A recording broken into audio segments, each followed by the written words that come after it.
Filime Pushpa igice cya mbere aricyo bita The Rise cyanditswe kandi kineberwa no bita Sukumari.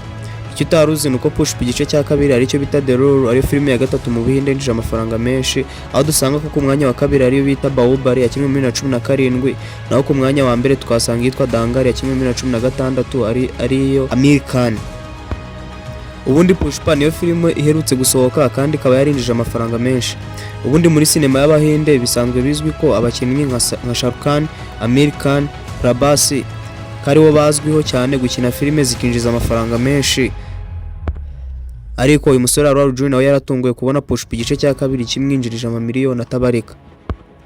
Pushpa ni inkuru yerekeye umukozi uba witwa Pushpa Raj, utangira ari umukozi usanzwe ariko nyuma akaza kuzamuka mu cyiciro mu bucuruzi butazwi kandi butanemewe na leta.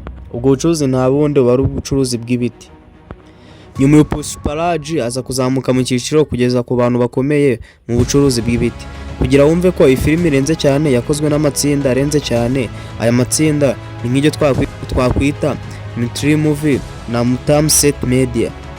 Ubundi iyi filime wayanditse inkuru na screenplay bamwita Sukumari, naho dialogue zinyuramo zateguwe no bita Sirikant Visa.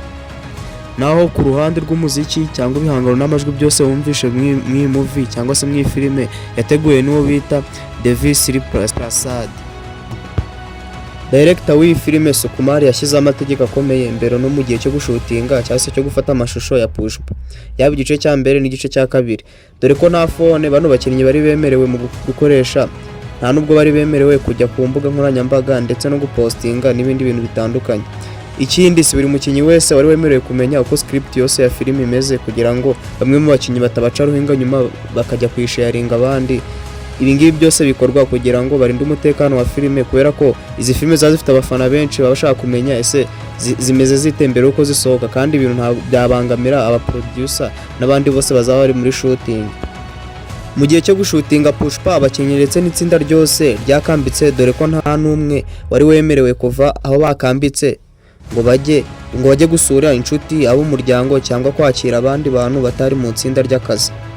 Ubundi bajya gukina iyi filime bari bafite budget iri hagati ya miliyoni 22 z'amadolari na miliyoni 25 z'amadolari. Ubundi Arjun bamuhisemo gukina role ya Pushpa kubera ko Arjun azwiho gukina scene zisekeje ariko ari seriye. Ikindi wamenya iriya ngendo Pushpa abagenda muri iyi filime ntabwo iba yanditse, ahubwo ni ingendo Arjun yongereyemo kugira ngo filime iryohe. Ibi ngibi nibyo twita aside cyangwa se utuntu two ku ruhande umukinnyi yishyirira muri filime ariko tuba tutaranditswe. Director w'iyi filime Pushpa yamusabye kurya byinshi kugira ngo Pushpa azaba ari umuntu ukomeye kandi unabyibushye ku buryo bizaba nk'uko uyu director cyangwa se uyu producer Sukumari yabyifuzaga.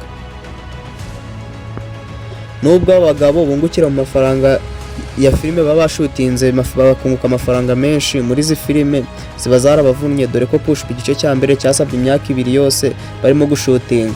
Ariko ikibazo ntabwo ari cya shooting cyasabye igihe, ahubwo ikibazo nuko bahuye n'imbogamizi. Ibyaterwaga nuko scene nyinshi zo muri filime zabaga ari izo mu shyamba cyangwa uduce twegereye mu shyamba.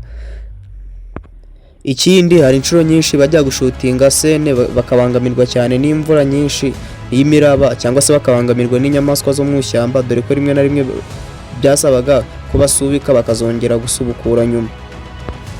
Ikice cya mbere cya Pushpa cyaragiye kirakundwa cyane, dore ko Sukumari director w'iyi filime yashatse uko ikice cyazarangira giteye amatsiko cyane. Ikice cya mbere cya Pushpa cyinjije asaga muri miliyoni 50 z'amadolari ya Amerika. Noneho igice cya kabiri cy'iyi Pushpa cyarakunzwe cyane ku buryo na Netflix yahise iza kugura iki gice cy'iyi filime. Dusanga ko iki gice cya kabiri cya Pushpa cyinjiza amafaranga asaga miliyoni 220 z'amadolari ya Amerika. Nge twabanye nitwa Dolphe, ni Kavu Entertainment. Kora subscribe, like na share, ubundi tuzabane mu zindi videos zitaha. Ciao ciao.